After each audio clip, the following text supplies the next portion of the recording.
Welcome back. ನೀವು ನೋಡ್ತಿದ್ದೀರಾ PNS Vistara. ಮುಂದುವರಿಸ್ತಿದ್ದೀವಿ ಟು ದ ಪಾಯಿಂಟ್ ಇನ ಎರಡನೇ ಚರ್ಚೆ ವಿಷಯ ಕಿಲ್ಲರ್ ಪನ್ನೀರ್.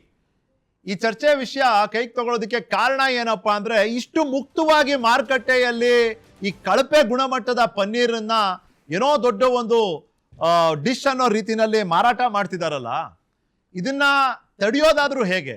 ಇದು ಕೇವಲ ಸರ್ಕಾರದ ಜವಾಬ್ದಾರಿಯಾಗಿ ಉಳಿಲಿಲ್ಲ ಅಂತ, ಅಷ್ಟು ವ್ಯಾಪಕವಾಗಿ ಹರಡ್ಬಿಟ್ಟಿದೆ ಈ ಒಂದು ಅಕ್ರಮವಾದ ಮಾರುಕಟ್ಟೆ. ಅದನ್ನ ದುಡ್ಡಿನ ಆಸೆಗೋ ಹೆಚ್ಚಳ ಲಾಭಕ್ಕಾಗಿಯೋ ಈ ಹೋಟೆಲ್ ಮತ್ತೆ ರೆಸ್ಟೋರೆಂಟ್ ಅವರು ಚೆನ್ನಾಗಿ ಬಳಸ್ಕೊತಾ ಇದ್ದಾರೆ. ನಾವು ಅಲ್ಲಿಗೆ ಹೋದಾಗ ಬಾಯಿ ಚಪ್ಪರಿಸ್ಕೊಂಡು ತಿಂತಾ ಇದ್ದೀವಿ. ನಾವು ತಿಂತಿರೋಂಥ ಪನ್ನೀರ್ ಎಂಥದ್ದು ಅಂತ ನಾವು ಇವತ್ತು ತಿಳ್ಕೋಬೇಕಾಗಿದೆ.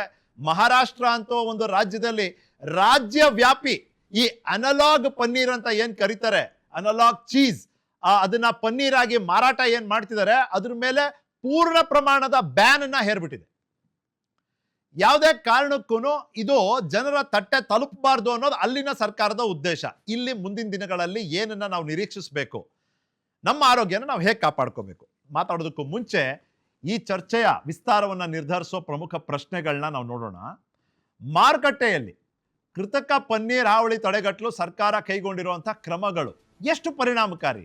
ಕ್ರಮ ಅಂದರೆ ನಮಗೀಗ ರೀಸೆಂಟಾಗಿ ನಾವು ಈ 5 ಸ್ಟಾರ್ ಹೋಟೆಲ್ ರೇಡ್ಗಳನ್ನೆಲ್ಲ ನೋಡಿದ್ರೆ ಖಂಡಿತವಾಗ್ಲೂ ಗೊತ್ತಾಗ್ತಾ ಇದೆ ಈ ಸರ್ಕಾರದಲ್ಲಿ ಈ ಊಟಕ್ಕೆ ಸಂಬಂಧಪಟ್ಟಂಥ ಪದಾರ್ಥಗಳು ಅದರ ಗುಣಮಟ್ಟದ ಬಗ್ಗೆ ಒಂದು ಕಾಳಜಿ ಕಳವಳ ಇದೆ ಅಂತ. ಮತ್ತೆ ರಿಪೀಟೆಡ್ ಕಂಪ್ಲೇಂಟ್ಗಳು ಹೋಗ್ತಿದೆ ಸರ್ಕಾರದ ಇಲಾಖೆಗಳಿಗೆ. ಹಾಗಾಗಿ ಸರ್ಕಾರ ಕೂಡ ಒಂದು ಒತ್ತಡದಲ್ಲಿ ಈ ಕೆಲಸ ಮಾಡಲೇಬೇಕಾಗಿದೆ. ಇನ್ನು ಪನ್ನೀರ್ ಅಸ್ಲಿನಾ ಅಥವಾ ನಕಲಿನಾ ಅನ್ನೋದನ್ನ ಸಾಮಾನ್ಯ ಜನರು ಹೇಗೆ ಪತ್ತೆ ಹಚ್ಚೋದಕ್ಕೆ ಸಾಧ್ಯ? ಒಂದಷ್ಟು ಟೆಸ್ಟ್ಗಳಿದೆ, ಚರ್ಚೆ ಅವಧಿಯಲ್ಲಿ ಹೇಳೋ ಪ್ರಯತ್ನ ಮಾಡ್ತೀನಿ. ಇನ್ನು ನಕಲಿ ಪನ್ನೀರ್ ತಯಾರಿಸೋರಿಗೆ ಕಾನೂನಿನಲ್ಲಿ ಇರುವಂಥ ಶಿಕ್ಷೆ ಏನು ಅದು ತಿಳ್ಕೊಬೇಕಲ್ಲ ನಾವು. ಈ ಶಿಕ್ಷೆ ಮತ್ತೆ ಈ ಪರಿಣಾಮದ ಭಯ ಇದ್ದಲ್ಲಿ ಮಾತ್ರ ಈ ಕೃತಕ ಕಳಪೆ ಗುಣಮಟ್ಟದ ಪನ್ನೀರ್ ತಯಾರಿಸೋರ್ಗೆ ಒಂದು ಸಂದೇಶ ಹೋದಲ್ಲಿ ಮಾತ್ರ ಅದರ ಒಂದು ಮುಕ್ತ ವ್ಯಾಪಾರ, ಮುಕ್ತ ಮಾರಾಟ ನಿಲ್ತದೆ. ಈ ಚರ್ಚೆಯಲ್ಲಿ ನನ್ನ ಜೊತೆ ಡಾಕ್ಟರ್ ಸುನೀಲ್ ಇದ್ದಾರೆ. Doctor Sunil public health expert ಇದ್ದಾರೆ. ಆಕಾಶ್ ಹಾಸ್ಪಿಟಲಿನ ಡಾಕ್ಟರ್ ಸುನೀಲ್ ಅವರು ನಮ್ಮ ಜೊತೆ ಇದ್ದಾರೆ. ಡಾಕ್ಟರ್ ಸುನೀಲ್ ನಮಸ್ಕಾರ, ಸ್ವಾಗತ ನಿಮಗೆ. ನಮಸ್ತೆ ಸರ್. ಇತ್ತೀಚಿನ ದಿನಗಳಲ್ಲಿ ನೀವು ನಿಮ್ಮ ಹಾಸ್ಪಿಟಲಲ್ಲಿ ನಿಮ್ಮ ಪೇಷಂಟ್ಗಳನ್ನ ನೋಡುವಂಥ ಸಂದರ್ಭದಲ್ಲಿ ಈ ಥರದ ಪ್ರಕರಣಗಳನ್ನ ನೀವು ಗಮನಿಸಿದ್ದೀರಾ, ವಿಶೇಷವಾಗಿ ಕರಳಿಗೆ ಸಂಬಂಧಪಟ್ಟಂಥದ್ದು. ಯಾಕಂದ್ರೆ ದೀರ್ಘಕಾಲ ನಿಮಗೆ ತಿಳಿದೆಯೇ ನೀವು ಒಂದು ಕಳಪೆ ಗುಣಮಟ್ಟದ ಯಾವುದೇ ಊಟದ ಪದಾರ್ಥ ಇರಲಿ ಅದರ ಸೇವನೆ ಮಾಡ್ತಿದ್ರೆ ಅದರ ದುಷ್ಪರಿಣಾಮ ದೇಹದ ಮೇಲೆ ಆಗೇ ಆಗುತ್ತೆ, ಆರೋಗ್ಯದ ಮೇಲೆ ಆಗೇ ಆಗುತ್ತೆ. ನಿಮ್ಮ ಅನುಭವ ಕೇಳ್ತಿದ್ದೀನಿ. ಪನ್ನೀರ್ಗೆ ಸಂಬಂಧಪಟ್ಟಿದ್ದು ಅಂತಲ್ಲ, ಇನ್ ಜನರಲ್ ಊಟದ ಗುಣಮಟ್ಟ ಕಳಪೆ ಆಗ್ತಿದೆ. ಖಂಡಿತವಾಗ್ಲೂ ನಿಖಿಲ್ ಅವರ, ಆ್ಯಕ್ಚುಲಿ ನಾವು ನೋಡ್ತಾ ಹೋದಾಗ ನಮ್ಮ ದೇಶದಲ್ಲಿ ನಾವು ಈಗ ಒಂದು ಹೊಸ್ದಾಗಿ ಏನು ಟ್ರೆಂಡ್ ನೋಡ್ತಾ ಇದ್ದೀವಿ, ಖಂಡಿತವಾಗ್ಲೂ ಈ ಒಂದು ಹಂತದಲ್ಲಿ ನೋಡಿದಾಗ ಏನು ನಮಗೆ ಒಂದು ಗ್ಯಾಸ್ಟ್ರೋ ಇಂಟರ್ಟೈನಲ್ ಸಿಸ್ಟಮ್ ಅಂತ ನಾವೇನು ಹೇಳ್ತೀವಿ ಅದರಲ್ಲಿ ಅದರದ್ದು ಒಂದು ಕೇಸಸ್ಗಳು ಜಾಸ್ತಿ ಆಗ್ತಾ ಇದೆ. ಆ್ಯಂಡ್ ಅದಷ್ಟೇ ಅಲ್ಲ, ಇನ್ನೊಂದು ಆತಂಕಕಾರಿ ಬೆಳವಣಿಗೆ ಏನಪ್ಪ ಅಂದರೆ ಕ್ಯಾನ್ಸರ್ಗಳ ಸಂಖ್ಯೆ ಕೂಡ ಜಾಸ್ತಿ ಆಗ್ತಾ ಇದೆ ಇದರಿಂದಾನ. ಖಂಡಿತವಾಗ್ಲೂ ಅನ್ಸೇಫ್ ಫುಡ್ ವಿಶ್ವ ಆರೋಗ್ಯ ಸಂಸ್ಥೆ WHO ಪ್ರಕಾರ 1/3 of global cancers are related to unsafe food. ಅಂದರೆ 3 ಕ್ಯಾನ್ಸರ್ ಬಂದರೆ ಅದರಲ್ಲಿ 1 ಕ್ಯಾನ್ಸರು ಅನ್ಸೇಫ್ ಫುಡ್ಡಲ್ಲಿ ಕೆಮಿಕಲ್ಸ್ ಇರ್ಬೋದು, ಟಾಕ್ಸಿನ್ಸ್ ಇರ್ಬೋದು, ಅಥವಾ ಬೇರೆ ಏನು ಅಡಿಟಿವ್ಸ್ ಆ್ಯಡ್ ಆಗಿರ್ಬೋದು, ಫೇಕ್ ಇರ್ಬೋದು. ಸೊ ಇವೆಲ್ಲದರಿಂದ ಒಂದು ಖಂಡಿತವಾಗ್ಲೂ ಏನು ನೋಡ್ತಾ ಹೋದಾಗ ಇದು ವಿಶ್ವದಾದ್ಯಂತ ಒಂದು ಕಳವಳಕಾರಿ ಅಂಶ ಅನ್ಬೋದು. ಭಾರತದಂಥ ನಮ್ಮ ದೇಶದಲ್ಲಿ ಕೂಡ ಇದು ಭಾಳ ಕಳವಳಕಾರಿ ವಿಷಯ ಅಂತ ಹೇಳ್ಬೋದು. ಯಾಕಂದರೆ ನಮ್ಮಲ್ಲಿ ಚೆಕ್ಕಿಂಗ್ ನಾರ್ಮ್ಸ್ ಅಥವಾ ಏನಿದೆ ಅದು ಒಂದು it is not as per the norms ಅಂತ ಹೇಳ್ಬೋದು. ಹಾಗಾಗಿ ಇದ್ರ ಬಗ್ಗೆ ಖಂಡಿತವಾಗ್ಲೂ ಏನಿದೆ ಒಂದು ಹೇಳ್ಬೋದಾಗತ್ತೆ. ನೀವು ಆಲ್ರೆಡಿ ಹೇಳ್ತಾ ಇದ್ರಿ ಪನ್ನೀರು ಅಥವಾ ಪನ್ನೀರಿಗೆ ಸಂಬಂಧಪಟ್ಟಂಗೆ ಅಂತ. ಸೊ ಇದು ಒಂದು ಕೇಸಸ್ಗಳ ಸಂಖ್ಯೆ ಜಾಸ್ತಿ ಆಗ್ತಾ ನೋಡಿದಾಗ ಅನ್ಸೇಫ್ ಫುಡ್ಡಿಂದ ಖಂಡಿತವಾಗ್ಲೂ ಪನ್ನೀರ್ ಅಷ್ಟೇ ಅಲ್ಲ, ಎಲ್ಲ ಒಂದು ಕಳಪೆ ಗುಣಮಟ್ಟದ ಒಂದು ಆಹಾರ ಪದಾರ್ಥ ಸೇವನೆಯಿಂದ ಖಂಡಿತವಾಗ್ಲೂ ಕೇಸಸ್ಗಳ ಸಂಖ್ಯೆ ಜಾಸ್ತಿ ಆಗ್ತಾ ಇದೆ. ಬಟ್ ಇದು ಬರೀ ಮನೆಗಷ್ಟೇ, ಇದು ಬರೀ ಹೋಟೆಲ್ ಅಥವಾ ಯಾವುದೇ ಫಂಕ್ಷನ್ಸ್ ಅಥವಾ ಇದರಂತಲ್ಲ, ಮನೆಯಲ್ಲಿ ನಾವು ತಯಾರಿಸುವಂಥ ಪದಾರ್ಥಗಳಲ್ಲೂ ಕೂಡ ನಾವು ಎಚ್ಚರ ವಹಿಸಬೇಕು. ಸರ್, ನೀವು ಫುಡ್ ಎಕ್ಸ್ಪರ್ಟ್ ಅಲ್ಲ, ಬಟ್ ಸ್ಟಿಲ್ ನಿಮ್ಮ ಅನುಭವ ಇದೆ ಅಂತ ನಾನು ಕೇಳ್ತಿದ್ದೀನಿ. ಏನ್ ಸರ್ ಇದು ಆಕ್ಚುಲಿ ಅನಲಾಗ್ ಚೀಸ್ ನ ಪನ್ನೀರ್ ಆಗಿ ಮಾರಾಟ ಮಾಡ್ತಿದಾರಂತೆ, ಒಂದು ಅನಲಾಗ್ ಪನ್ನೀರ್ ಅಂತಾನೆ ಇದೆಯಂತೆ. ನಮಗ್ ಗೊತ್ತಿದ್ದು ಒಂದು ಅನಲಾಗ್ ಟ್ರಾನ್ಸಿಸ್ಟರ್, ಒಂದು ಡಿಜಿಟಲ್ ಟ್ರಾನ್ಸಿಸ್ಟರ್. ಏನ್ sir analogue, what does it mean? ನಾನು ಫುಡ್ ಎಕ್ಸ್ಪರ್ಟ್ ಅಲ್ಲ, ಬಟ್ ಖಂಡಿತವಾಗ್ಲೂ public health expert. So public health ಎಕ್ಸ್ಪರ್ಟಲ್ಲಿ ಫುಡ್ ಸೇಫ್ಟಿ ಆ್ಯಂಡ್ ಸ್ಟ್ಯಾಂಡರ್ಡ್ಸ್ ಅಂತ ಇದೆ. ಅದ್ರ ಬಗ್ಗೆ ಖಂಡಿತವಾಗ್ಲೂ ಒಂದು prevention of food adulteration act ಇದೆಲ್ಲ ಪಬ್ಲಿಕ್ ಹೆಲ್ತಲ್ಲೇ ಬರುತ್ತೆ. ಸಾಮಾನ್ಯವಾಗಿ ಸಾಮಾನ್ಯ ಜನರ ಆರೋಗ್ಯದಕ್ಕೆ ಸಂಬಂಧಪಟ್ಟಿರೋಂಥ ಯಾವುದೇ ಥರವಾದ ವಸ್ತುಗಳಿದ್ದರೂ ಅದು ಪಬ್ಲಿಕ್ ಹೆಲ್ತಲ್ಲಿ ನಂತರ ಬರುತ್ತೆ. ಹಾಗಾಗಿ ಆ ಒಂದು ನಿಟ್ಟಿನಲ್ಲಿ ಸ್ವಲ್ಪ ಪರಿಣಿತಿ ಇರೋದ್ರಿಂದ ನಾನು ಕೆಲವೊಂದು ವಿಷಯಗಳನ್ನ ಹಂಚ್ಕೊತಾ ಇದ್ದೀನಿ ತಮ್ಮ ಜೊತೆ. ಅನಲಾಗ್ ಪನ್ನೀರ್ ಅಂದರೆ ಇದು ನಥಿಂಗ್ ಬಟ್ ಒಂಥರ ಕೃತಕ ಪನ್ನೀರ್ ಅಂತ ಹೇಳ್ಬೋದು. ನ್ಯಾಚುರಲ್ ಪನ್ನೀರ್ನ ನಾವು ಹೆಂಗೆ ಮಾಡ್ತೀವಿ, ಒಂದು ಹಾಲು ತೊಗೊಂಬಿಟ್ಟು ಬಾಯ್ಲ್ ಮಾಡಿಬಿಟ್ಟು ಅದರಿಂದ ಒಂದು ಏನೋ ನಾವು ಮಾಡೋವಂಥ ಪ್ರಾಡಕ್ಟ್ಸ್ ಏನು ಬರುತ್ತೆ ಅದಕ್ಕೆ ನ್ಯಾಚುರಲ್ ಪನ್ನೀರ್ ಅಂತೀವಿ. ಆ್ಯಂಡ್ ಈ ನ್ಯಾಚುರಲ್ ಪನ್ನೀರು ತುಂಬ ಇಂಪಾರ್ಟೆಂಟು ಮನುಷ್ಯನ ದೇಹ. ಯಾಕಂದರೆ ನ್ಯಾಚುರಲ್ ಪನ್ನೀರು ವೆಜಿಟೇರಿಯನ್ಸಲ್ಲಿ ತುಂಬ ಹೈ ಪ್ರೋಟೀನ್ಸ್ ಇರುತ್ತೆ. 100 grams of paneer will give you 18 to 20 grams of protein, which is very good. And calcium ತುಂಬ ಜಾಸ್ತಿ ಇರುತ್ತೆ, ವೈಟಮಿನ್ಸ್ ಇರುತ್ತೆ, ಮಿನರಲ್ಸ್ ಇರುತ್ತೆ. ಆ್ಯಂಡ್ ಸೊ ಇದೆಲ್ಲ ಸೋಡಿಯಂ ಕಂಟೆಂಟ್ ಇವೆಲ್ಲ ಮನುಷ್ಯನ ದೇಹಕ್ಕೆ ಭಾಳ ಇಂಪಾರ್ಟೆಂಟು ನ್ಯಾಚುರಲ್ ಪನ್ನೀರ್ ಇದ್ದರೆ.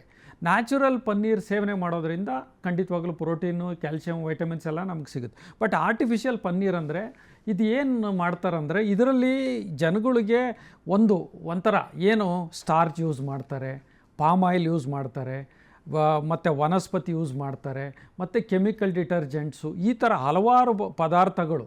ಸೊ ಇದು ಏನಿದೆ ಇವೆಲ್ಲ ದೇಹಕ್ಕೆ ಹಾನಿಕಾರ. ಇದು ಒಂದು ಸಿಂಥೆಟಿಕ್ ಏನಂತ ನಾವು ಹೇಳ್ತೀವಿ, ಸಿಂಥೆಟಿಕ್ ಟೈಪ್ ಇರುತ್ತೆ. ಆಮೇಲೆ milk, actually natural milk use ಮಾಡಬೇಕು, ಮಿಲ್ಕ್ ಸಾಲಿಡ್ಸ್ ಅಂತ ಯೂಸ್ ಮಾಡ್ತಾರೆ. ಸೊ ಹೀಗಾಗಿ ಈ ಒಂದು ಏನು ನಾವು ಸ್ಟಾರ್ಚು, ವೆಜಿಟೇಬಲ್ ಆಯಿಲ್ಸು, ವನಸ್ಪತಿ ಈ ಥರ ಯೂಸ್ ಮಾಡಿಬಿಟ್ಟು ನ್ಯಾಚುರಲ್ ಪನ್ನೀರ್ ಇಲ್ದಿರೋದಕ್ಕೆ ಅನಲಾಗ್ ಪನ್ನೀರ್ ಅಂತಾರೆ. So analogue paneer is nothing but a synthetic paneer which is not natural, which is not good for health. And ಅದನ್ನು ನಾವು ಸೇವನೆ ಮಾಡೋದ್ರಿಂದ ಏನಾಗ್ಬೋದು, short term effect, long term effect ಅಂತ ಹೇಳ್ತೀವಿ. ಸೊ ಸಮಯ ಇದ್ದರೆ ಅದನ್ನು ನಾನು ಹೇಳ್ತೀನಿ. ಒಂದೇ ಒಂದು ನಿಮಿಷದಲ್ಲಿ ನಿಮ್ಮ ಹತ್ರ ವಾಪಸ್ ಬಂದು ಮಾತಾಡ್ತೀನಿ. ನನ್ನ ಜೊತೆ ದೂರವಾಣಿ ಸಂಪರ್ಕದಲ್ಲಿ ವನಿತಾ ಅಶೋಕ್ ಅವರಿದ್ದಾರೆ. ಬಹಳ ಪ್ರಖ್ಯಾತ ಫಿಟ್ನೆಸ್ ಟ್ರೈನರ್ ಇವರು, ಮತ್ತೆ ಫಿಟ್ ಇಂಡಿಯಾ ಮೂವ್ಮೆಂಟಿನ ರಾಯಭಾರಿ ಕೂಡ. ಹಾಗಾಗಿ ವನಿತಾ ಅಶೋಕ್ ಅವರೇ, ಡಯಟ್ ಬಗ್ಗೆ ನೀವು ಸಾಕಷ್ಟು ಮಾತನಾಡ್ತಿರ್ತೀರಿ. ಈ ಡಯಟ್ ಅಲ್ಲಿ ನಾವು ಪನ್ನೀರ್ನ ವೆಜಿಟೇರಿಯನ್ ಪ್ರೋಟೀನ್ ಸೋರ್ಸ್ ಆಗಿ ತಗೊಳ್ಳುವಂಥದ್ದು ಇವತ್ತು ಎಷ್ಟೋ ಜನರ ಡಯಟಿನ ಒಂದು ಪ್ರಮುಖ ಅಂಶ ಇದು. ಆದ್ರೆ ಇದು ಅನಲಾಗ್ ಪನ್ನೀರ್ ಆಗೋದ್ರೆ ಏನ್ ಮಾಡೋದು? ಮತ್ತೆ ನೀವು ನಿಮ್ಮ ಸುತ್ತಮುತ್ತ ಮಾತನಾಡುವಂತಹ ಸಂದರ್ಭದಲ್ಲಿ have you come across these cases please? Yes, ಈಗ ಏನಾಗಿದೆ ಅಂತ ಹೇಳಿದ್ರೆ ನಾವು ಫಿಟ್ನೆಸ್ ಪ್ರೊಫೆಷನಲ್ಸ್, ಎಂಥೂಸಿಯಾಸ್ಟ್, ವರ್ಕೌಟ್ ಮಾಡೋರು ಪ್ರೋಟೀನ್ಗೆ ಎಸ್ಪೆಷಲಿ ವೆಜಿಟೇರಿಯನ್ಸ್ ತುಂಬಾ ಇಂಪಾರ್ಟೆನ್ಸ್ ಕೊಡ್ತಾರೆ. ಓಕೆ, ನಮ್ಮ ಸೋರ್ಸಸ್ಸೇ ಪ್ರೋಟೀನ್ ಸೋರ್ಸಸ್ಸೇ ಬಹಳ ಕಡಿಮೆ ಇರುತ್ತೆ. ಈಗ ಹೋಟ್ಲ್ಗೆ ಹೋದ್ರೆ, ಎಸ್ಪೆಷಲಿ ಹೋಟೆಲ್, ನಾವೇನು ಆರ್ಡರ್ ಮಾಡ್ತೀವಿ, ಬ್ಲೈಂಡ್ ಆಗಿ ಪನ್ನೀರ್ ಕೊಡಿ ಅಂತ ಹೇಳ್ಬಿಟ್ಟು ನಮ್ಗೆ ಇಷ್ಟು ನಮ್ಮ ಪ್ರೋಟೀನ್ ಸೋರ್ಸ್ ಮೀಟ್ ಆಗುತ್ತೆ ಅಂತ ನಾವು ಅನ್ಕೊಳ್ತೀವಿ. But unfortunately we are not eating protein. ಇದು ಮಿಲ್ಕ್ ಸಾಲಿಡ್ಸ್ ಅಲ್ಲಿ ಮಾಡಿಲ್ಲ. ಪನ್ನೀರ್ ಯಾವ ರೀತಿ ಮಾಡ್ತೀವಿ, ಎಲ್ಲರೂ ಮಾಡ್ಕೋಬಹುದು, ಮನೆಯಲ್ಲೇ ಮಾಡ್ಕೋಬಹುದು. ಹಾಲನ್ನು ಹುಕ್ಸಿ ಅದಕ್ಕೆ ನಿಂಬೆಹಣ್ಣು, ವಿನೆಗರು ಹಾಕಿದ್ರೆ ಬ್ರೇಕ್ ಆಗುತ್ತೆ, ಅದು ಪನ್ನೀರು. ಅದ್ರಲ್ಲಿ ಬರುವಂತಹ ನೀರು ಅದನ್ನು ಸಹ ನಾವು ಸೂಪ್ ಹಾಕೋಬಹುದು, ಚಪಾತಿ ಹಿಟ್ಟಿಗೆ ಹಾಕೋಬಹುದು, ದೋಸೆ ಹಿಟ್ಟಿಗೆ ಹಾಕೊಂಡು ಅದನ್ನು ಯೂಸ್ ಮಾಡ್ಕೋಬಹುದು. ಅದನ್ನೇ ಪ್ರೋಟೀನ್ ಪೌಡರ್ಸ್ಗೂ ಯೂಸ್ ಮಾಡ್ತಾರೆ. ಓಕೆ, ಬಟ್ ನಾವು we are not having protein.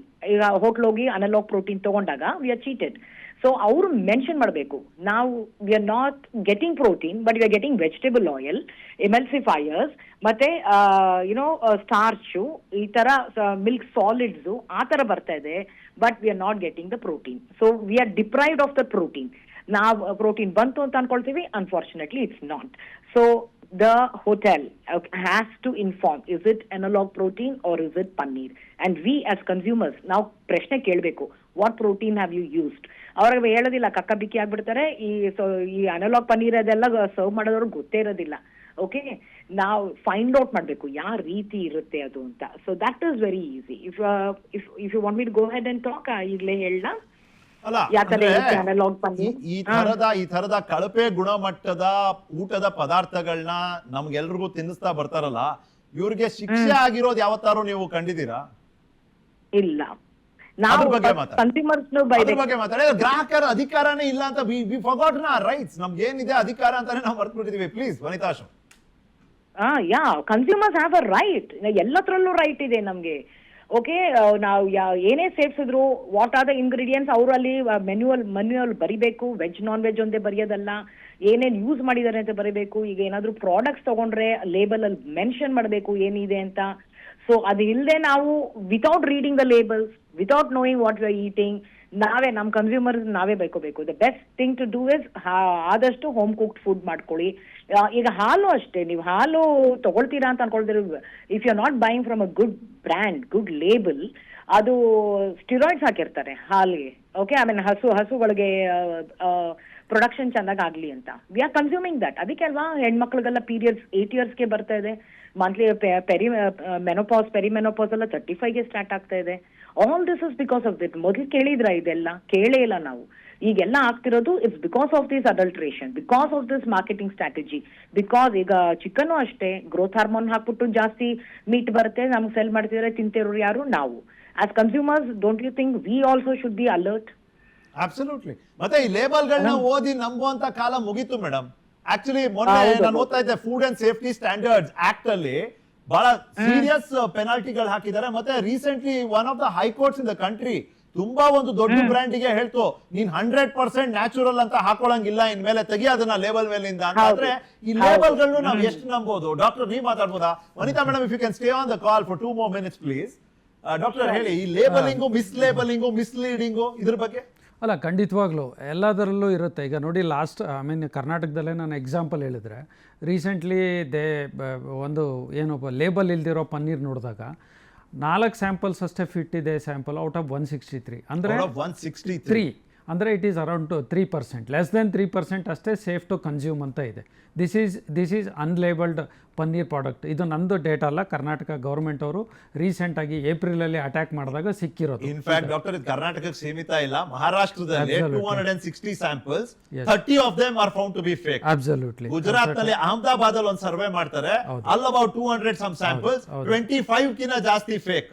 ಅಂದ್ರೆ ಪ್ರಮಾಣ ನೋಡಿ ಅಂತ, ಮೋರ್ ದನ್ 10% ಆಫ್ ಏನಿದೆ ಮಾರ್ಕೆಟ್ ಅಲ್ಲಿ ಅದೆಲ್ಲ ಕಳಪೆ ಗುಣಮಟ್ಟದ್ದು ಅಂತ ಇಲ್ಲಿ ಕಾಣ್ತಾ ಇದೆ ಸರಾಸರಿ. Absolutely. And if U C all the data ನೋಡಿದ್ರೆ 35% 40% ಸಬ್ಸ್ಟ್ಯಾಂಡರ್ಡ್ ಇದೆ, and may be around 20% unsafe, ಅಂದರೆ ನೀವು ಕನ್ಸ್ಯೂಮ್ ಮಾಡೋಕ್ಕಾಗದೇ ಇರೋವಂಥ ಪ್ರಮಾಣದಲ್ಲೇ ಇದೆ.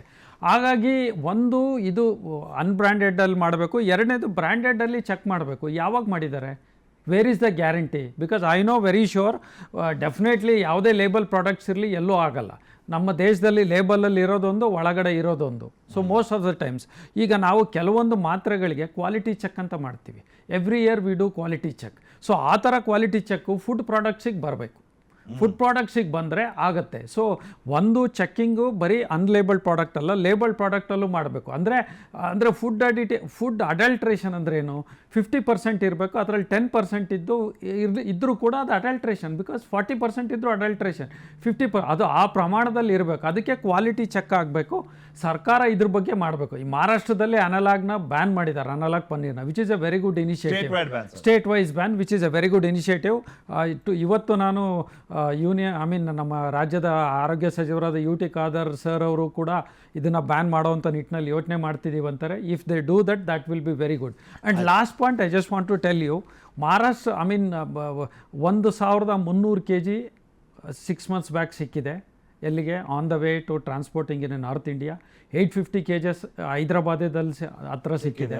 C, can you imagine 1300 kgs of fake paneer, 850 kgs of fake paneer, and it is unimaginable.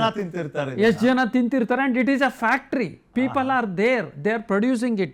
ಈ ಒಂದು ಇದರಲ್ಲಿ definitely it is very shocking. Fake emulsifier, Absolutely. Starch, ಎಲ್ಲ ಫೇಕ್, ಎಲ್ಲ total fake product. Absolutely. Nothing original about it. Vanitha Ashok ಅವರು, now that you are here, paneer ಅಂತೂ ಕಳಪೆ ಗುಣಮಟ್ಟ ಅಂತ ನಮ್ಗೆಲ್ರಿಗೂ ಆತಂಕ ಇದೆ. ನೀವು ನ್ಯೂಟ್ರಿಷನಿಸ್ಟ್ ಕೂಡ ಇದ್ದೀರಿ, ಯು ಆರ್ ಫಿಟ್ ಇಂಡಿಯಾ ರಾಯಭಾರಿ. ಒಂದು ಆಲ್ಟರ್ನೇಟ್ ಸೋರ್ಸ್ ಆಫ್ ಪ್ರೋಟೀನ್ ಹೇಳ್ಬಿಡಿ, ಐ ಲೆಟ್ ಯು ಗೋ. ಶೋಲಿ, ಬಟ್ ಈ ಅನಲಾಗ್ ಪನ್ನೀರ್ ಯಾವ ತರ ಐಡೆಂಟಿಫೈ ಮಾಡೋದು ಅಂತ ತಿಳ್ಕೊಳ್ಳೋಣ. ಅದನ್ನು ಹೇಳ್ಬೋದು please. Yeah, it will be rubber ಆಗಿರುತ್ತೆ. Real paneer will not be rubbery, soft ಆಗಿರುತ್ತೆ, ಮತ್ತೆ ಟೆಕ್ಸ್ಚರ್ ಸ್ಮೂತ್ ಇರೋದಿಲ್ಲ, ಕ್ರಂಬಲಿ ಆಗಿರುತ್ತೆ. ಓಕೆ, ಉದುರಾಗತ್ತೆ. ಯಾ, ಇದು ಉದುರು ಮಾಡಕ್ಕೆ ಆಗೋದಿಲ್ಲ, ರಬ್ಬರ್ ಅಲ್ವಾ, ಒಂಥರ ಕ್ರಂಬಲೇ ಆಗೋದಿಲ್ಲ, ಮತ್ತೆ ಯೂನಿಫಾರ್ಮ್ ಆಗಿ ಸ್ಮೂತ್ ಆಗಿರುತ್ತೆ. ಸೊ ಅದೇ ಗೊತ್ತಾ, ಆಮೇಲೆ ವ್ಯಾಕ್ಸಿ ಆಗಿರುತ್ತೆ. So all that is a giveaway. Total ಟೇಸ್ಟೇ ಬೇರೆ ಇರುತ್ತೆ. Taste will be very very different. So ಈಗ which is up to us to take care of ಆ ಹೆಲ್ತ್. ಬರೀ ಕೆಮಿಕಲ್ಸ್ ತಿನ್ಕೊಂಡಿರ್ತೀವ, ಅನಾರೋಗ್ಯಕ್ಕೆ ದಾರಿ ಮಾಡ್ಕೊಡ್ತೀವ, ಇಲ್ಲ ನಾವು ಅಕೌಂಟಬಿಲಿಟಿ ತಗೊಳ್ತೀವಿ ಅನ್ನೋದು ಬಹಳ ಮುಖ್ಯ. ಈಗ ಚಿಕನ್ ಹೇಳಿದ್ರು ಅದೇನೆ, ಅದಕ್ಕೂ ಸ್ಟೀರಾಯ್ಡ್ ಕೊಟ್ಟಿರ್ತಾರೆ, ಎಗ್ಸ್ಗೂ ಈ ತರ ಕೊಟ್ಟಿರ್ತಾರೆ, ಐ ಮೀನ್ ಗ್ರೋತ್ ಹಾರ್ಮೋನ್ಸ್ ಕೊಡ್ತಾರೆ. ಸೊ ದ ಬೆಸ್ಟ್ ಏನ್ ತಿನ್ಬೇಕಂತ ಹೇಳ್ಬಿಡಿ ಮೇಡಮ್. ಯಸ್, ಈಗ ತರಕಾರಿ ಅಂದ್ರೆ ಫರ್ಟಿಲೈಸರ್, ಅದಕ್ಕೆ ಎಕ್ಸ್ಟ್ರಾ ಕೆಮಿಕಲ್ ಹಾಕಿ ಬೆಳೆಸ್ತಾರೆ ಅಂತಾರೆ. ಈಗ ನೋಡಿದ್ರೆ ವರ್ಷ ಪೂರ್ತಿ ಮ್ಯಾಂಗೋ ಸಿಗ್ತಿದೆ, ಅದನ್ನು ಪೌಡರ್ ಮ್ಯಾಂಗೋ, ಇಂಜೆಕ್ಷನ್ ಮ್ಯಾಂಗೋ ಅಂತ 2 ತರ ಬೇರೆ ಬಂದಿದೆ. ಪನ್ನೀರ್ನಲ್ಲಿ ಹಿಂಗ್ ಹಾಳಾಯ್ತು. ನೀವು ನೋಡಿದ್ರೆ ಚಿಕನ್ ಗೆ ಸ್ಟೆರಾಯ್ಡ್ ಕೊಡ್ತಾರೆ ಅಂತ ಹೇಳ್ತಿದ್ದೀರಿ, ಬಹುಶಃ ಮಟನ್ಗೂ ಕೊಡ್ತಿರ್ತಾರೇನೋ. ಇನ್ ಏನ್ ತಿನ್ನೋಣ ಮೇಡಮ್? ಅಕ್ಕಿ ನೋಡಿದ್ರೆ ಅದನ್ನು ಬೆಳೆಯುವಂತ ಜಾಗ ಎಂತದ್ ಬೆಳಿತಾರೋ ಅಲ್ಲಿ ಏನ್ ಫರ್ಟಿಲೈಸರ್ ಹಾಕ್ತಾರೋ ಅದೊಂದ್ ಚಿಂತೆ, ಗೋಧಿ ನೋಡಿದ್ರೆ ಒಂದ್ ಚಿಂತೆ, ರಾಗಿ ನೋಡಿದ್ರೆ ಒಂದ್ ಚಿಂತೆ. ಮನುಷ್ಯ ತಿನ್ನೋದಾದ್ರೂ ಏನ್ ಮೇಡಮ್? ಅದನ್ನಾದ್ರೂ ಹೇಳ್ಬಿಡಿ. ಆಕ್ಚುಲಿ ಮಿಲೆಟ್ಸ್, ರಾಗಿಯಲ್ಲಿ ಇದೆಲ್ಲಾನು ಇದು ಪೆಸ್ಟಿಸೈಡ್ಸ್, ಕೆಮಿಕಲ್ಸ್ ಎಲ್ಲ ಕಡಿಮೆ ಇರುತ್ತೆ. Okay, and it is a very good harvest. ನೀರು ಕಡಿಮೆ ಬೇಕಾಗುತ್ತೆ, ನಮ್ಮ ಫಾರ್ಮರ್ಸ್ಗೂ ಹೆಲ್ಪ್ ಆಗುತ್ತೆ. ಆದಷ್ಟು ಮಿಲೆಟ್ಸ್ ಮೇಲೆ ರಿಲೈ ಮಾಡಿ, it's a natural source of protein. ಅದ್ರ ಜೊತೆಗೆ ನಮ್ದು ಇದೆಯಲ್ಲ, ಮೊಳಕೆ ಕಾಳುಗಳಿವೆ, ಮತ್ತೆ ಏನೋ ಬೇಳೆಗಳಿವೆ, ಆ ತರದೆಲ್ಲಾನು ವಿ ಕ್ಯಾನ್ ಸೇವಿಸ್ಬೋದು. ನಮ್ ಪೂರ್ವಿಕರು ಯಾವ ರೀತಿ ತಿಂತಿದ್ರೋ ಆ ರೀತಿ ತಿನ್ನೋದ್ರಿಂದ ನಾವು ಆರೋಗ್ಯವಾಗಿರ್ತೀವಿ. ಒಂದೊಂದ್ಸರಿ ಅನ್ಸುತ್ತೆ, ನನಗೆ ಅನ್ಸುತ್ತೆ, ನಮ್ದೇ ಒಂದು ಹಸು, ನಮ್ದೇ ಒಂದು ಫಾರ್ಮ್ ಲ್ಯಾಂಡ್ ಮಾಡ್ಕೊಂಡ್ಬಿಟ್ಟು ಎಲ್ಲ ಅಲ್ಲೇ ಬೆಳೆಸ್ಕೊಂಡು ಹಾಲು ಎಲ್ಲ ಪ್ರಾಡಕ್ಟ್ಸ್ ಮಾಡ್ಕೊಂಡು ನಾವೇ ತಿಂದ್ರೆ ರೋಗದಿಂದ ದೂರವಿರ್ತೀವಿ ಅಂತ ನನ್ಗನ್ಸುತ್ತೆ. ನಾನು ಅಲ್ಲಿಂದಾನೆ ತಗೋತೀನಿ. Thank you for your time. Thank you Vanitha Ashok ಅವರೇ, thank you for your time. India the right way. Thank you. Right madam, thank you. ಇದು ಏಜ್ ಗ್ರೂಪ್ ಮೇಲೆ ಯಾವ ರೀತಿ ಪರಿಣಾಮ ಅಂತ? ಯಾಕಂದ್ರೆ ಕೆಲವರು ಹೇಳ್ತಾರಲ್ಲ, ಕಲ್ ತಿಂದು ಕಲ್ ಅರಗಿಸ್ಕೊಳ್ಳೋ ವಯಸ್ಸು ನಿಂದು ಅಂತಾರೆ. ಇದು ಅಂತವ್ರಿಗೆ ಈ ಪನ್ನೀರ್ ತಿನ್ಸಿದ್ರೆ ಅರ್ಗುತ್ತಾ ಅಂತ? ಇಲ್ಲ, ಬಟ್ ಆ್ಯಕ್ಚುಲಿ ಈಗ ನೋಡಿ, ನಾವು ಇದು ದಿಸ್ ವಾಟ್ ಎವರ್ ನೀವು ಕಳಪೆ ಪದಾರ್ಥ ಎಲ್ಲ ಗ್ರೂಪಲ್ಲೂ ಎಲ್ಲರಿಗೂ ಎಫೆಕ್ಟ್ ಮಾಡುತ್ತೆ. ಸೊ ಮಕ್ಕಳಿರ್ಬೋದು, ದೊಡ್ಡೋರು ಇರ್ಬೋದು, ಬಟ್ ಪರ್ಟಿಕ್ಯುಲರ್ಲಿ ವಲ್ನರಬಲ್ ಗ್ರೂಪ್ ಅಂತ ನಾವು ಹೇಳಿದ್ರೆ, ಒಂದು ಮಕ್ಕಳಲ್ಲಿ, 2ನೇದು ವಯಸ್ಸಾಗಿರೋರಲ್ಲಿ, 3ನೇಲಿ ಪ್ರೆಗ್ನೆಂಟ್ ವುಮೆನ್. ಸೊ ಈ 3 ವೆರಿ ವೆರಿ ಇಂಪಾರ್ಟೆಂಟ್ ಆಸ್ಪೆಕ್ಟ್ ಅವ್ರ ಮೇಲೆ, ಸೆನ್ಸಿಟಿವ್ ಪೀಪಲ್ ಇದು ಅಂತ. ಆಮೇಲೆ ಈ ಪನ್ನೀರ್ನ ತಿಂದರೆ short term effects, long term effects ಅಂತ ಆ್ಯಸ್ ಎ ಡಾಕ್ಟ್ರಾಗಿ ನಾನು ಹೇಳಲೇಬೇಕು. ಸೊ ಶಾರ್ಟ್ ಟರ್ಮ್ ಎಫೆಕ್ಟು ಈ ಕೃತಕ ಪನ್ನೀರ್ನ ತಿಂದರೆ, ಫಸ್ಟ್ ಆಫ್ ಆಲ್ ಕೃತಕ ಪನ್ನೀರ್ನ ತಿನ್ನಲೇಬಾರ್ದು, it should be banned. And ಯಾವುದೇ ಹೋಟ್ಲಲ್ಲಿ ಯಾರನ್ನೇ ಹೋಗಿ ಕೇಳಿದ್ರು ಹೋಟ್ಲವ್ರಿಗೆ ಗೊತ್ತಿರಲ್ಲ this is a natural or analogue paneer ಅಂತ. ಸೊ ಹಾಗಾಗಿ ಕೃತಕ ಪನ್ನೀರ್ ಅಥವಾ ಅನಲಾಗ್ ಪನ್ನೀರ್ನ ಏನಾದರೂ ತಿಂದರೆ ಶಾರ್ಟ್ ಟರ್ಮ್ ಎಫೆಕ್ಟ್ಸ್ ಇಮಿಡಿಯೇಟ್ಲಿ ಅಂದರೆ ಗ್ಯಾಸ್ಟ್ರೈಟಿಸ್ ಆಗುತ್ತೆ, ಹೊಟ್ಟೆ ಉಬ್ರ ಬರುತ್ತೆ, ಬ್ಲೋಟ್ ಆಗುತ್ತೆ, ಆಮೇಲೆ ಇಮಿಡಿಯೇಟಾಗಿ ವಾಮಿಟಿಂಗ್ ಮತ್ತು ಡಯರಿಯಾ ಅದು ಆಗ್ಬೋದು. ಅದ್ರ ಜೊತೆ ಏನಾಗುತ್ತೆ, ಲಾಂಗ್ ಟರ್ಮ್ ಎಫೆಕ್ಟ್ಸು ಏನಾಗುತ್ತಂದರೆ, ಇದರಲ್ಲಿ ಟ್ರಾನ್ಸ್ ಫ್ಯಾಟ್ ಅಂತೂ ತುಂಬ ಜಾಸ್ತಿ ಇರುತ್ತೆ. ಯಾಕಂದರೆ they use starch, they use vegetables, oils ಎಲ್ಲ. ಸೊ ಇದೆಲ್ಲ ಇರೋದ್ರಿಂದ ಏನಾಗುತ್ತೆ, ಇದು ಬಳಸೋದ್ರಿಂದ ಖಂಡಿತವಾಗ್ಲೂ ಟ್ರಾನ್ಸ್ ಫ್ಯಾಟ್ ಜಾಸ್ತಿ ಇದ್ದರೆ ಅದರಿಂದ ಹಾರ್ಟ್ ಬ್ಲಾಕ್ಸ್ ಆಗುತ್ತೆ. ಜೊತೆಗೆ ಅದ್ರ ಜೊತೆಗಡೆ ಲಾಂಗ್ ಟರ್ಮ್ ಎಫೆಕ್ಟಲ್ಲಿ ಡಯಾಬಿಟಿಸ್ ಆಗುತ್ತೆ, ಹೈಪರ್ ಟೆನ್ಷನ್ ಆಗುತ್ತೆ, ಮತ್ತು ಎಂಡೋಕ್ರೈನ್ ಸಿಸ್ಟಮ್ ಮೇಲೆ ಹಾರ್ಮೋನಲ್ ವೇರಿಯೇಷನ್ಸ್ ಆಗುತ್ತೆ. So many things. Ultimately liver ಮತ್ತು ಕಿಡ್ನಿಗೆ ಡ್ಯಾಮೇಜ್ ಆಗಿ finally it will lead to carcinogens, ಅಂದರೆ ಕ್ಯಾನ್ಸರ್ ಕೂಡ ಬರುವಂಥ ಸಾಧ್ಯತೆ ಇರುತ್ತೆ. ಹಾಗಾಗಿ ಕೃತಕ ಪನ್ನೀರ್ನ ಲಾಂಗ್ ಟರ್ಮಲ್ಲಿ ಯಾರಿಗೂ ಒಳ್ಳೆಯದಲ್ಲ, ತಿನ್ನಬಾರ್ದು. And it should be it is very important. ಈಗ ಪನ್ನೀರ್ನ ಹೆಂಗೆ ಟೆಸ್ಟ್ ಮಾಡಬೇಕಂತ ವನಿತಾ ಅವ್ರು ಹೇಳಿದ್ರು, smooth rubbery, definitely it is right. I tell you appearance, but I tell you iodine test ಅಂದರೆ ಇಟ್ ಈಸ್ ವೆರಿ ಸಿಂಪಲ್. ನಾವು ಪನ್ನೀರ್ನ ಬಾಯ್ಲ್ ಮಾಡಬೇಕು, ಬಾಯ್ಲ್ ಮಾಡಿದ್ಮೇಲೆ ಕೂನ್ ಮಾಡಬೇಕು, ಅದಕ್ಕೆ 2 ಹನಿ ಅಯೋಡಿನ್ ಡ್ರಾಪ್ ಹಾಕಿದರೆ, if it turns out either blue or black, then it contains starch, it should not be used. ಅಂದರೆ ಯಾವುದೇ ಒಂದು ಪನ್ನೀರ್ಗೆ 2 ಡ್ರಾಪು ಸ್ಟಾರ್ಚ್ ಹಾಕಿದರೆ ಅದು ಬ್ಲೂ ಅಥವಾ ಬ್ಲ್ಯಾಕಿಗೆ ಟರ್ನ್ ಆದರೆ ಅದು ಫೇಕ್ ಅಂತ. ಆಮೇಲೆ ಫೇಕ್ ಟೆಸ್ಟ್ ಮಾಡಿದ್ದು ಅದನ್ನು ತಿನ್ನೋದು ಬೇಡ, ಅದನ್ನು ಬಿಸಾಕಬೇಕು. ಅದ್ರ ಜೊತೆ ಆ ಎಂಟೈರ್ ಸ್ಯಾಂಪಲ್ನ ತಿನ್ನಬಾರ್ದು. ಸೊ ಈ ಥರ ಇನ್ನೊಂದು ತೂರ್ ದಾಲ್ ಟೆಸ್ಟ್ ಅಂತ ಇದೆ. ತೂರ್ ದಾಲ್ ಪೌಡ್ರನ್ನ ಅದರಲ್ಲಿ ಹಾಕಿದರೆ ಲೈಟ್ ರೆಡ್ ಕಲರ್ ಬರುತ್ತೆ. ಸೇಮ್ ಬಾಯ್ಲ್ ಕೂಲ್ ಮಾಡಿ ತೂರ್ ದಾಲ್ ಪೌಡ್ರ್ ಹಾಕಿದರೆ ಅದು ಲೈಟ್ ರೆಡ್ ಕಲರ್ ಬರುತ್ತೆ. Again it is not safe to consume. So ಮನೇಲೇ ನಾವು ಈ ಥರ ಟೆಸ್ಟ್ ಮಾಡ್ಬೋದು. ಆಮೇಲೆ ಈಗೆಲ್ಲ ನ್ಯಾಚುರಲ್ ಪನ್ನೀರ್ ಮೇಕರ್ಸ್ ಅಂತ ಮನೇಲಿ ಬಂದಿದೆ, ಮನೇಲಿ ಮಾಡ್ಬೋದು.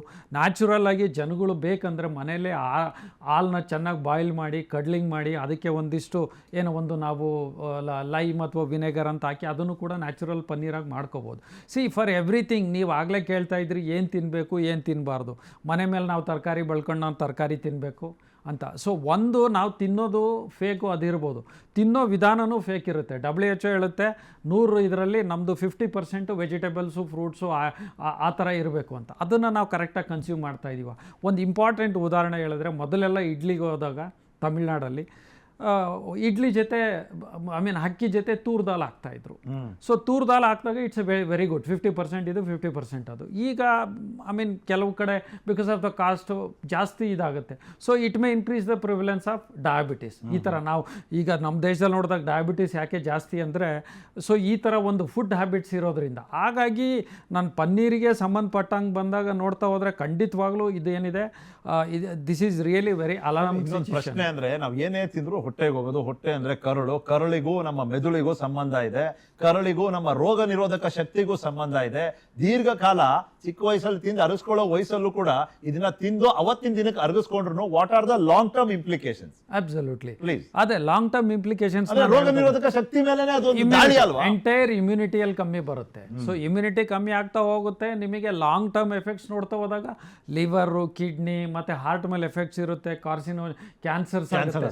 ಸೊ ಇವೆಲ್ಲ ನೋಡ್ತಾ ಹೋದಾಗ ಮನುಷ್ಯನ ಗುಣಮಟ್ಟದ ಮೇಲೆ ಬರುತ್ತೆ. So which is safe to consume ಅದನ್ನು ಮಾಡಬೇಕಾಗುತ್ತೆ. ಹಾಗಾಗಿ ಇದು ಒಂದು ಭಾಳ ಇಂಪಾರ್ಟೆಂಟ್ ಆಸ್ಪೆಕ್ಟು. ಹಾಗಾಗಿ ಒಂದು ಏನಂದರೆ ನಾನು ಆಗಲೇ ಹೇಳ್ದಂಗೆ ಅನ್ಬ್ರ್ಯಾಂಡೆಡ್ ಸ್ಯಾಂಪಲ್ಸ್ ಮೇಲೆ ಚೆಕ್ ಮಾಡಿದ್ರು ಒಂದ್ಸಲ ಅಂತ ಹೇಳ್ತೀನಿ. ಬ್ರ್ಯಾಂಡೆಡ್ ಸ್ಯಾಂಪಲ್ ಮೇಲೂ ಕೂಡ ಸರ್ಕಾರ ಒಂದು ಚೆಕ್ ಮಾಡಿ ವೆದರ್ ಅದು ಕರೆಕ್ಟಾಗಿದೆಯಾ ಅಂತೇಳಿ ಹೇಳಬೇಕಾಗುತ್ತೆ. ಖಂಡಿತವಾಗ್ಲೂ ಈಗ ಆಫ್ಲೇಟ್ ಏನು ಫುಡ್ ಮತ್ತು ಆಹಾರ ಇಲಾಖೆಯವ್ರು ಏನು ಮಾಡ್ತಾ ಇದ್ದಾರೆ ಖಂಡಿತವಾಗ್ಲೂ ಅದು ಭಾಳ ಒಳ್ಳೆ ಕೆಲಸ. But it needs to go little bit deeper. ಆಮೇಲೆ ಒಂದು ಸಲ ಮಾಡಿ ಬಿಡೋದಲ್ಲ, ಇದು ಕಂಟಿನ್ಯೂಸ್ ಆಗಿ ಮಾಡ್ತಾ ಇರಬೇಕು. ಅಂದ್ರೆ ಪೀರಿಯಾಡಿಕಲಿ ನಡೀತಾ ಇರಬೇಕು. 5 star, no star, all star ಎಲ್ಲದಕ್ಕೂ ರೇಡ್ ಆಗ್ಬೇಕು. ಯಾಕಂದ್ರೆ ಇವಾಗ ನಮಗೆ ಗೊತ್ತಾಗ್ಬಿಟ್ಟಿದೆ ಬಿಡಿ ಸರ್, ಕಣ್ ತೆರೆಸ್ಬಿಟ್ರು ಮೊನ್ನೆ ರೇಡ್ ಅಲ್ಲಿ. ನಾವೇನೋ ಅನ್ಕೊಂಡ್ವಿ ಸ್ಟಾರ್ ಹೋಟ್ಲು, ದೊಡ್ಡ ಬಿಲ್ಡಿಂಗು, ಏನ್ ಇಂಗ್ಲಿಷ್ ಮಾತಾಡ್ತಾರಲ್ಲಿ ಅಂದ ತಕ್ಷಣ ಎಲ್ಲ ಕೂಲ್, ಕ್ಲೀನ್, ಗುಣಮಟ್ಟ, ಹೈ ಕ್ವಾಲಿಟಿ, ಆತರ ಎಲ್ಲ ಏನಿಲ್ಲ. ಖಂಡಿತವಾಗ್ಲೂ. Thank you for coming doctor Sunil. Thank you ನಿಮ್ಮ ಸಮಯಕ್ಕಾಗಿ. Thank you Vanitha Ashok. ಮತ್ತೊಮ್ಮೆ ನಿಮ್ಗೆ, ನೀವು ನೋಡ್ತೀರಿ PNS ವಿಸ್ತಾರ, ನೇರ, ನಿಖರ, ಜನಪರ.